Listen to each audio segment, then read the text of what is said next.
الحمد لله وكفى وسلام على حبيبه المصطفى أما بعد فأعوذ بالله من الشيطان الرجيم بسم الله الرحمن الرحيم ومن أظلم ممن منع مساجد الله أن يذكر فيها اسمه وسعى في خرابها صدق الله مولانا العظیم۔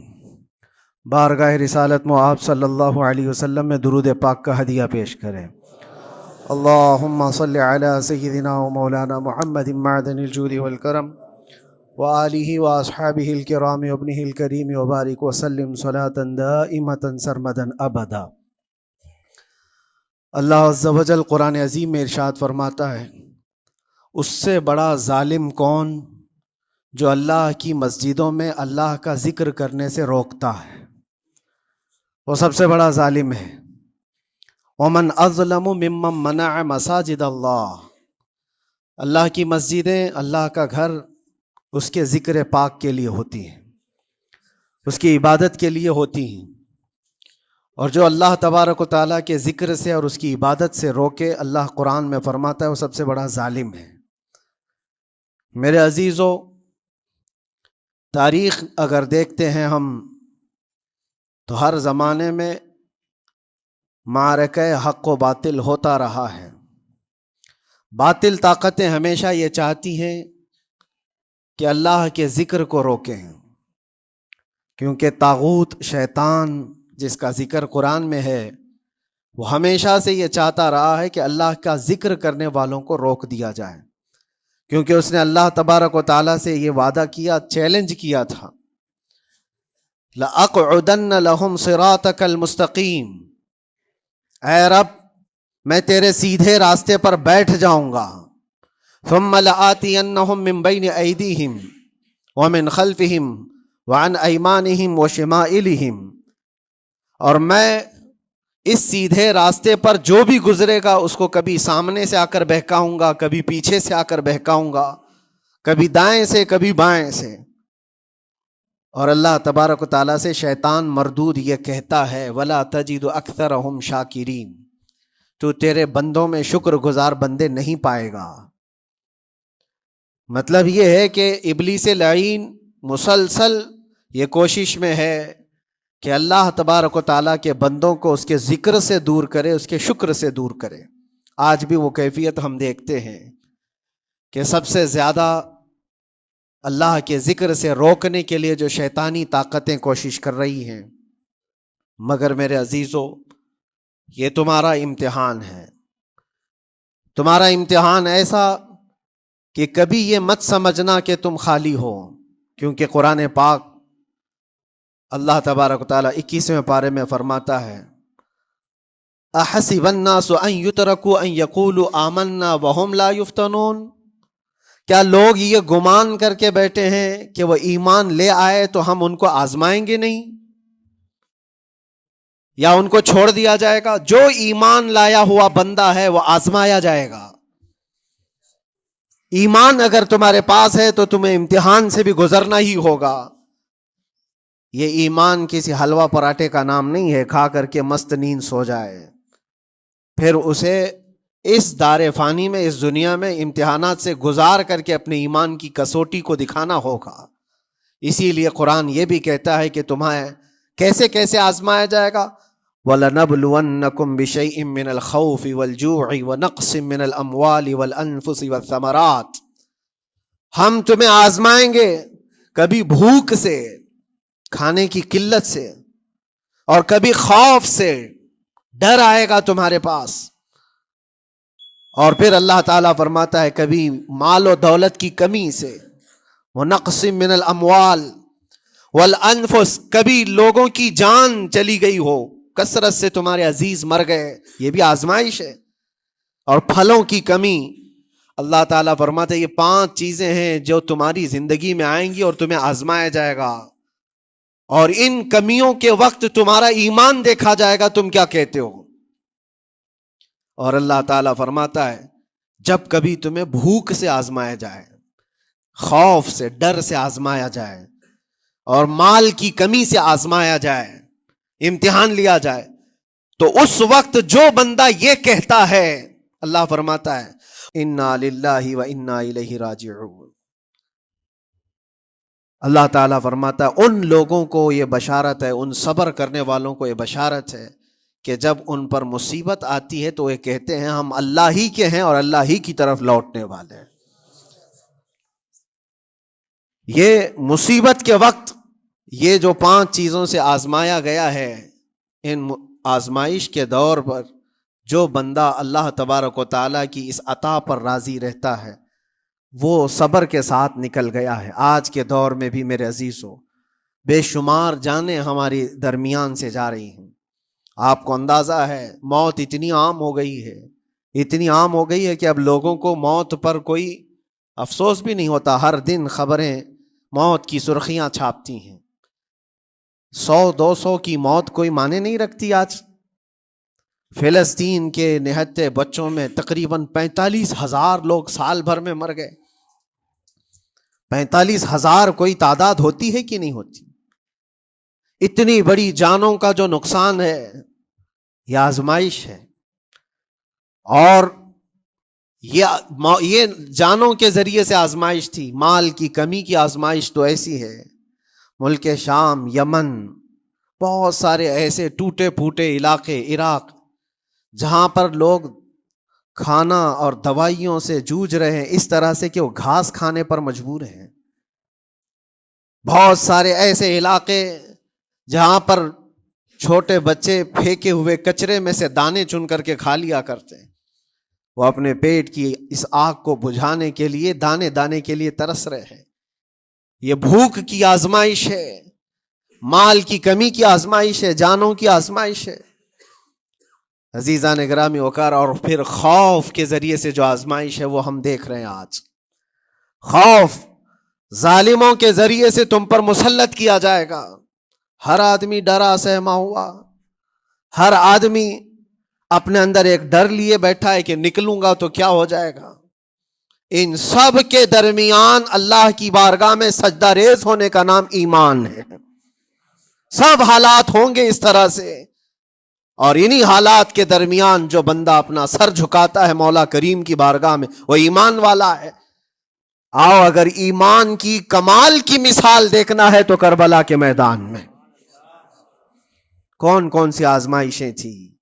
بھوک کی بھی آزمائش ہے، پیاس کی بھی آزمائش ہے، جان کی بھی آزمائش ہے، خوف کی بھی آزمائش ہے۔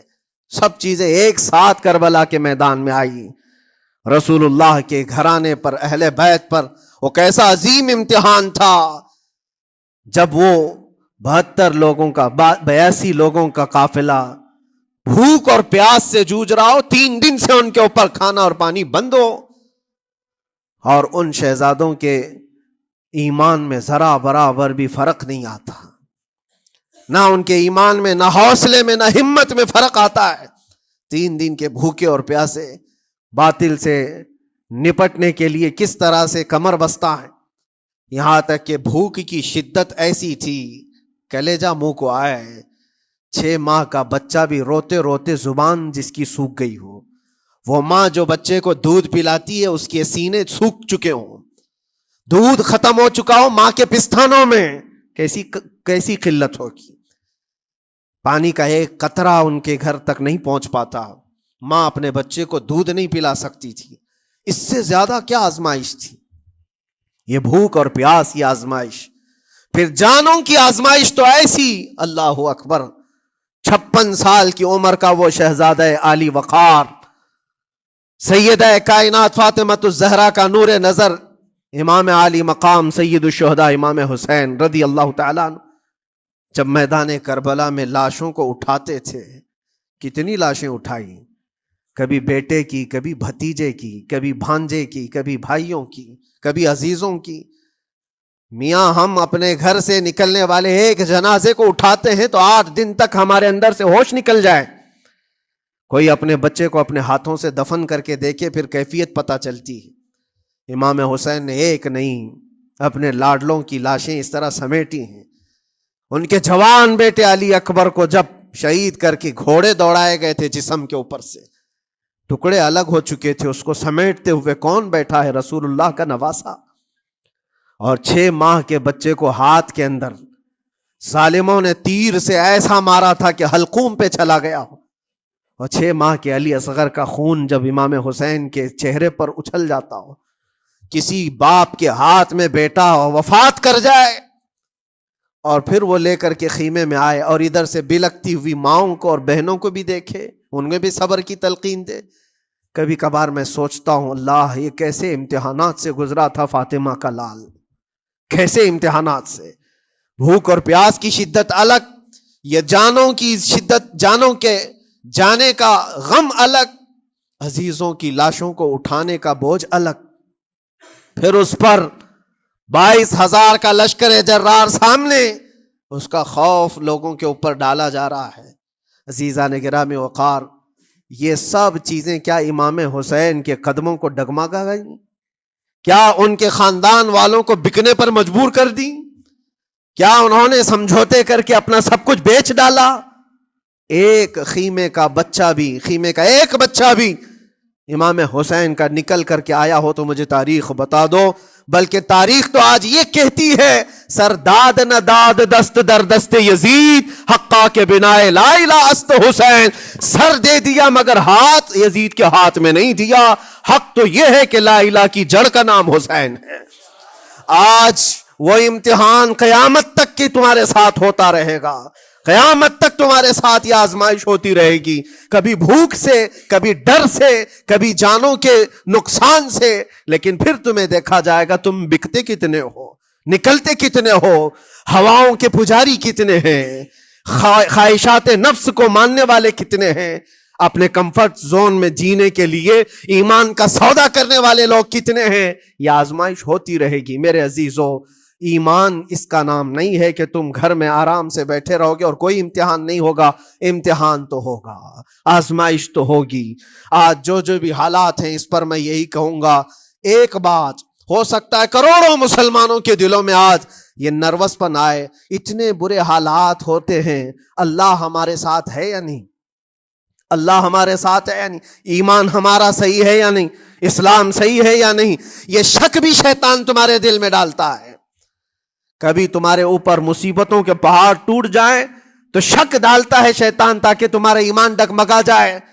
میرے عزیزو، مسلمان ہونے کا مطلب یہ نہیں ہے کہ تم صرف محلات میں جیو گے اور تخت و تاج کے مالک ہی رہو گے، ایسا نہیں ہے. ایمان والوں کو احد میں 70 جانیں بھی دینی پڑی ہے. بدر میں ان کے ساتھ جو معاملات ہوئے ہیں، فتح اگرچہ بدر میں ہوئی لیکن جنگ احد کا اگر منظر دیکھو گے، اللہ اکبر. وہ رسول پاک صلی اللہ تعالی علیہ وسلم کے شہدائی صحابہ جب احد کے میدان میں کھڑے تھے، 70 صحابہ کی ایسے جانیں گئی ہیں. اگر میں تفصیل بتاؤں تو بہت لمبا وقت ہوگا. ایک صحابی ہیں حضرت انس بن نزیر، پورے جسم میں ایک انگلی کے علاوہ کچھ نہیں ملا، کچھ نہیں ملا. شہادت کی ایک انگلی سے ان کو پہچانا گیا. حضرت سعد بن ربیع، یہ ایسے صحابی ہیں جن کا پیٹ پورا پھاڑ دیا گیا تھا اور 12 نیزے مارے گئے تھے. وہ سید الشہداء امیر حمزہ بھی تو اسی احد کے میدان میں شہید ہوئے، جن کو بھالے سے مارا گیا اور چیر کر کے ان کا کلیجہ چبایا گیا تھا. عبداللہ بن جہش اسی میدان میں انتقال کیے ہیں، جن کے جسم کے 80 ٹکڑے کر دیے گئے تھے اور ہر ٹکڑے کا ہار بنا کر ظالموں نے پہنا تھا، ہار بنا لیا تھا جسموں کے. یہ سارے منظر احد کے میدان میں ہوئے. اور کون سے ایمان والے؟ وہ رسول اللہ کی اقتداء میں نماز پڑھنے والے، حضور پاک کے چہرے انور کو دیکھنے والے. جب ان کے ساتھ یہ آزمائشیں ہو سکتی ہیں تو ہم کون سی گاجر مولی ہیں؟ ہمارے ساتھ بھی آزمائشیں ہوں گی. جس کا جیسا ایمان ہوگا ویسا وہ امتحان بھی دے گا، اسی امتحان سے وہ گزارا جائے گا. مگر میں آج کروڑوں مسلمانوں کے دلوں کے بارے میں یہ بات کہنا چاہتا ہوں کہ اگر نروس پن ہے کہ یہ حالات ایسے کیوں ہیں، حالات ہر زمانے میں ہوتے رہیں گے. ستیزہ کار رہا ہے ازل سے تا امروز، شرار ابو لہبی سے چراغ مصطفی. یہ ہماری تاریخ ہے، یہ تاریخ ہے میرے عزیزو. اللہ تعالیٰ قرآن میں فرماتا ہے تِلْكَ الْأَيَّامُ نُدَاوِلُهَا بَيْنَ النَّاسِ. یہ دن ہیں جو ہم لوگوں کے درمیان پلٹتے رہتے ہیں. کبھی تم بادشاہ بنو گے، کبھی فقیر بن جاؤ گے. اور آج جو تخت پر ہیں ہو سکتا ہے وہ کل ڈگر ڈگر گھوم رہے ہوں. آج جن کو طاقت کا نشہ ہے ہو سکتا ہے وہ بھیک مانگنے پر بھی مجبور ہو جائے. لیکن ایک بات یاد رکھنا، نروس پن اپنے دل میں آنے نہ پائے. ان حالات سے دیکھ کر کے گھبرا نہ جانا. ایمان تمہارا سچا ہے، اللہ کل بھی تمہارے ساتھ، آج بھی تمہارے ساتھ. بس تمہاری عبادت میں فرق آنے نہ پائے، تمہارے سجدوں میں کمی ہونے نہ پائے، تمہارے ایمان میں تزلزل آنے نہ پائے. اللہ ایک ہے تو ایک ہے، اللہ سچا ہے تو سچا ہے. میں نے اللہ کو نہیں دیکھا لیکن اللہ پر ایمان ضرور ہے. یہ یقین اور یہ عقیدہ تمہارا مضبوط رہے. ہاں ہمیں معلوم ہے، کچھ لوگ ہم سے پوچھتے بھی ہیں، اللہ تبارک و تعالیٰ پوری کائنات کا مالک جس نے ہر چیز پیدا کیا اور اس کی عبادت کرنے والے ہو آپ، لیکن پھر اسی اللہ رب العزت کی یہ مسجدیں کیوں ڈھائی گئی؟ کیوں مسجدوں کو ختم کیا جا رہا ہے؟ اللہ کے ذکر کو روکنے کے لیے طاقتیں پوری مسجدوں کو ڈھانے کی کیوں بات کرتی ہیں؟ پھر اللہ کچھ کیوں نہیں فرماتا؟ میرے عزیزو، یہ کائنات ہے جس کو اللہ نے اسباب پر بنا کر بھیجا ہے اور تمہیں عمل کے لیے بھیجا گیا ہے. تمہارا عمل دیکھنا ہے، تم کتنے پابند ہو، تم کتنے اپنی حفاظت کرتے ہو، تمہارے ایمان کی، تمہاری عبادتوں کی، تمہاری مسجدوں کی. تم مسجدیں خالی کر کے گھوم رہے ہو، فجر کی نماز میں اپنے گھروں پر سوئے ہو اور پھر اللہ کے گھروں کی حفاظت کی بات کر رہے ہو کہ مسجدیں ڈھائی جا رہی ہیں، مسجدوں پر آکرمن ہوتا ہے. یہ ساری باتیں کیوں؟ تم جب ان صفوں کو خالی کر دو گے، یہ مسجدیں چیخ چیخ کر پکارتی ہیں اللہ کی بارگاہ میں. پل بھر میں بنا لی، شب بھر میں بنا لی مسجد تو ایمان کی حرارت والوں نے. من اپنا پرانا پاپی تھا، بچپن سے نمازی بن نہ سکے. مسجدیں بڑی بڑی شاندار بنا لینا اور اس کو آباد نہ کرنا، یہ بھی تو ظلم ہے. آپ ان مسجدوں کی حفاظت کی جو بات کر رہے ہیں، ان مسجدوں کی حفاظت صرف کمیٹیاں بنانے سے نہیں ہوتی، نمازوں سے ہوتی ہے، اس کے اندر تلاوت قرآن سے ہوتی ہے. عزیزان گرامی، اور پھر یہ بات ان ظالموں کے لیے کہ اگر وہ ہاتھ لگا کر مسجدوں کو اٹھانا پھینکنا اس کو اپنی طاقت کا ذریعہ سمجھتے ہیں تو سمجھ لو تھوڑے دن کی بات ہے. اگر اسی کا نام طاقت ہے کہ عبادت گاہوں کو مسمار کر کے طاقت کے تخت کو بٹھایا جائے، تو یاد رکھنا بڑھتے بڑھتے بڑھتے تمہارا نشہ کہیں تمہیں فرعون نہ بنا دے. اور اگر فرعون بن گئے تو انتظار کرو، اللہ تعالیٰ بڑے بڑے فرعونوں کو صرف پانی سے ہلاک کرتا ہے. بہت بڑے بڑے نمرودوں کو اللہ تعالیٰ مچھر سے ہلاک کرتا ہے. وہ ابرہہ بھی تو آیا تھا جو کعبہ ڈھانے کے لیے آیا تھا، ہاتھیوں کا لشکر لے کر آیا تھا، جس کا ذکر قرآن پاک میں الم تر کیف فعل ربک باصحاب الفیل. اے محبوب، کیا آپ نے نہیں دیکھا ہاتھی والوں کے ساتھ اللہ نے کیا معاملہ کیا؟ پورا ہاتھیوں کی فوج لے کر آیا تھا کعبے کو ڈھانے کے لیے. ہوا کیا؟ کعبہ کو ڈھانے کے لیے اتنی خطرناک فوج تھی اور مکہ والوں میں لڑنے کی اتنی طاقت نہیں تھی. اللہ کریم نے ابابیل چڑیوں کی ایک فوج کو بھیجا. ہاتھی کہاں اور چڑیا کہاں؟ کوئی مقابلہ ہوتا ہے؟ کوئی مقابلہ ہے؟ تصور میں نہیں آتا. لیکن رب تبارک و تعالیٰ کا ایک دستور ہے، بڑی بڑی طاقتوں کو چھوٹی طاقتوں سے ہلاک کرتا ہے. چھوٹی چھوٹی سی چڑیاں ایک ہاتھ میں تمہارے آ جائیں، ایک چونچ میں اور دو پاؤں میں کنکریاں لے کر آتی تھی، اوپر سے صرف وہ کنکریاں گراتی، ہاتھیوں کے پیٹ پھٹ جاتے اور آگ لگ جاتی تھی.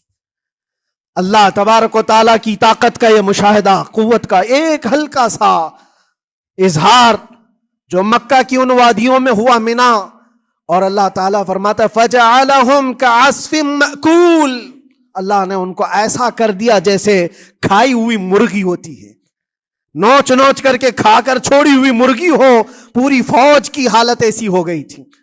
کعبہ مکرمہ کو ڈھانے کے لیے آئے، تب اللہ تبارک و تعالی ظالموں کو کس طرح سے نیست و نابود فرمایا. ہمیں یقین ہے میرے عزیزوں، اللہ تبارک و تعالی وہ ابابیل بھیجنے والا مولا آج بھی زندہ اور ہمیشہ زندہ رہے گا. وہ حی اور قیوم ہے، ہمیشہ سے زندہ ہے اور ہمیشہ زندہ رہے گا. لیکن تمہارا امتحان ہوتا رہے گا، تمہارا امتحان ہوتا رہے گا. اللہ کے نبی صلی اللہ تعالی علیہ وسلم کے لیے مدد آئی ہے تو اس کا مطلب یہ نہیں ہے کہ وہ صرف بیٹھ کر کے مدینے میں دعائیں کرتے تھے؟ نہیں، عمل کے میدان میں اترے بھی ہیں۔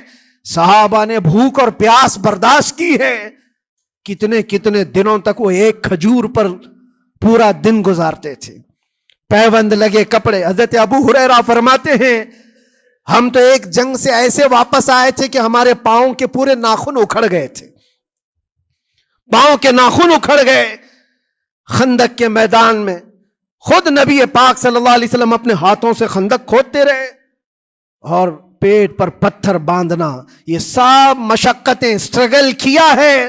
پھر اللہ سے یہ دعا کیا مولا تو اپنی مدد بھیج دے، تو اپنے رحم و کرم کی بارشیں برسا۔ اور ہم یہاں مست کھا پی کر کے پھر دعا کرتے ہیں مدد آ جائے۔ تم نے محنت کون سی کی، کون سی مشقت کی؟ میرے عزیزو، اگر محنت و مشقت میدان میں اتر کر کرنے کا موقع نہیں ہے تو عبادتیں تو کرو اپنی پوری، اپنی نمازیں تو کمپلیٹ کر لو اور اللہ کو راضی کرو۔ اپنے گناہوں سے اگر وہ غضبناک ہے تو توبہ کرو۔ اور جاتے جاتے یہ بات بھی میں عرض کروں گا کہ آج جن لوگوں کو ایسا لگتا ہے کہ یہ کھیل تماشا ہے، ایک بات یاد رکھنا، کسی مسجد کے ختم ہو جانے سے یا مومن کے کسی کے ہار جانے سے ایمان کبھی ہارتا نہیں ہے، ایمان ہمیشہ جیتتا ہے۔ تھوڑی دیر کی تکلیف تو مومن کو ہو سکتی ہے، لیکن اس کے ساتھ ایمان ہے تو ہمیشہ سر بلند ہے۔ اس سے بڑی کوئی کامیابی کیا ہے؟ ہم نے دیکھا ہے کربلا کی تاریخ میں جیتا کون ہے؟ دنیا کی نظر میں، اس وقت کی میڈیا کی نظر میں، اس وقت کے جو کتے ہوں گے ان کی نظر میں یزید جیتا ہوگا، لیکن قیامت تک ہر مومن کہتا ہے بادشاہ است حسین، بادشاہ است حسین۔ ایمان کی جیت ہمیشہ ہے، اگرچہ وہ ٹکڑوں میں بدل جائے، اگرچہ وہ 1000 ٹکڑوں میں ہو جائے۔ آج بھی پھریرا لہرا رہا ہے تو حسین اعظم کا لہرا رہا ہے۔ اسی لیے یاد رکھو، صرف تخت پہ چڑھ کر بیٹھنے کا نام جیت نہیں ہے۔ ابھی الیکشن بھی گزرا، کچھ لوگ نروس ہوں گے کہ ہم ہار گئے۔ اگر وہ ایمان والے ہیں، سچے ایمان والے ہیں، تو انہیں یاد رکھنا چاہیے جیت اور ہار صرف تخت حاصل کرنے کا نام نہیں ہے، دلوں پر حکومت کرنے کا نام جیت ہے۔ اور آج 800 سال گزر گئے، ہند الولی سلطان الاولیاء غریب نواز کی حکومت ہم سب پر قائم ہے۔ کس بات کی حکومت ہے یہ دلوں کی حکومت ہے۔ اور وہاں جو ہاتھ لگانے کی کوشش کر رہا ہے وہ اپنے ہاتھوں کو بچا لے، آگ تمہارا انتظار کر رہی ہے، آگ تمہارا انتظار کر رہی ہے۔ اس لیے کہ اللہ فرماتا من عادی لی ولیا فقد آذنتہ بالحرب، جس نے میرے ولی سے دشمنی کی میں اس کو اپنے ساتھ جنگ کا اعلان کرتا ہوں۔ اور اب تعالیٰ سے جنگ کرنے کے لیے تیار ہو؟ اللہ کے ولی سے مقابلہ کرنا چاہتے ہو؟ اللہ کے ولی کو چھونا چاہتے ہو؟ رب تعالیٰ فرماتا ہے جو اللہ کے ولی سے دشمنی کرتا ہے اسے میں اپنے ساتھ جنگ کا اعلان کرتا ہوں۔ ہے کسی کی ہمت و طاقت اللہ سے جنگ کرنے کی؟ تو جو یہ چاہتے ہیں کیڑے مکڑوں کی موت مرو گے، اس سے بھی خطرناک ذلیل ہو کر مر جاؤ گے۔ اجمیر معلیٰ یہ صرف اور صرف ایک دھرتی کا نام نہیں ہے، اللہ کے ولی کی آباد کی ہوئی مقدس زمین ہے۔ اور ہم سنیوں کی آستھا ایسے ہے، امام اہل سنت فاضل بریلوی اعلیٰ حضرت فرماتے ہیں دنیا بھر میں جہاں دعائیں قبول ہوتی ہیں ان جگہوں میں سے ایک جگہ کا نام اجمیر معلیٰ ہے، جہاں اللہ تعالیٰ دعائیں قبول فرماتا ہے۔ ہم اپنی آستھا ہی نہیں رکھتے میرے عزیزو، اپنی جان بھی حاضر ہے غریب نواز کے قدموں کے لیے۔ اس لیے میں کہنا چاہتا ہوں سرکار غریب نواز رضی اللہ تعالیٰ عنہ کے رکشک، یہ لوگ اگر یہ سمجھتے ہیں کہ مسلمان بکھر گئے ہیں، ٹوٹے ہیں، بکھرے ہیں، ان کے پاس کوئی طاقت نہیں، کوئی سیاست نہیں، اور ہم جس کو چاہیں آکرمن کر کے ختم کر دیں، ہو سکتا ہے ہم سب کو مار ڈالو تمہاری طاقت کے ذریعے، لیکن وہ غریب نواز ہے۔ اپنے باپ داداؤں کی تاریخ یاد رکھنا، پوچھنا، جو غریب نواز کو اٹھانے کی کوشش کیا اٹھ گئے ہیں، اور وہ دھرتی پہ آج بھی آباد ہے۔ انشاءاللہ قیامت تک اجمیر معلیٰ چمکتا رہے گا۔ سرکار غریب نواز رضی اللہ تعالیٰ عنہ کے آستانے سے جو فیض بٹتا ہے اپنے اور غیر سب وہاں سے فائدہ اٹھاتے ہیں، سب لوگوں کو برابر فائدہ اٹھایا جاتا ہے۔ اسی لیے میرے عزیزوں، یہ آزمائشوں کے دور میں میری صرف ایک ہی گزارش ہے، اپنا ایمان مضبوط کرو، اپنا ایمان مضبوط کرو۔ جیسی بھی مصیبتیں آئیں، طاقتیں آئیں، تمہارا سجدے سے سر دور نہ ہونے پائے، اللہ سے غفلت ہونے نہ پائے، تمہارے ذکر و اذکار میں کمی ہونے نہ پائے، مسجدوں سے دور بھاگنے کی کوشش نہ کرو، واپس آ جاؤ، اللہ کی رحمت قریب ہے۔ قرآن میں اللہ فرماتا ہے الا ان نصر اللہ قریب، آگاہ ہو جاؤ، بے شک اللہ کی مدد بہت قریب ہے۔ وآخر دعوانا الحمد للہ رب العالمین۔ السلام۔